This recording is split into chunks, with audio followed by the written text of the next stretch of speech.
பாருங்க டிக்டாக் நண்பர்களுக்கு காலை வணக்கம். விறக்கால விரைச்சேன். அதை பாதி தண்ணி திறந்து விட்டுருக்கும் பாருங்கள். பாதி இறக்கிதுங்களாப்பா. அங்கே பாதி இங்கே பாதி விட்டாங்க. பெரிய துண்டு 80 சென்டுது. பெரிய துண்டு 80 தண்ணி அது. விறக்கால விரைச்சேன். விறக்கால விரைச்சது இப்போ தான் முளைச்சி வந்துச்சு. 2-3 நாளாக ஆச்சு தண்ணி வந்துச்சு. பாருங்க கும்பலாக முளைச்சிருக்கு பாருங்கள். இங்கே முளைச்சிருக்கு. பிடிச்சிங்க லைக் பண்ணுங்கள், கமெண்ட் பண்ணுங்கள், ஷேர் பண்ணுங்கள். உங்கள் அருணகிரி திருவண்ணாமலை பாருங்கள். முக்கிய துண்டுது பாருங்கள். தண்ணி உள்ள பாஞ்சு வந்தே தான் வந்து கொடுக்கணும். தெளிவாக தெரிதா பாருங்கள். முடிச்சிருக்க பாருங்கள். ஓகேவா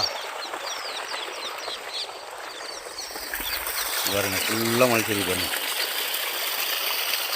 பிடிச்சிருந்தால் லைக் பண்ணுங்கள், கமெண்ட் பண்ணுங்கள், ஷேர் பண்ணுங்கள். உங்கள் அருணகிரி.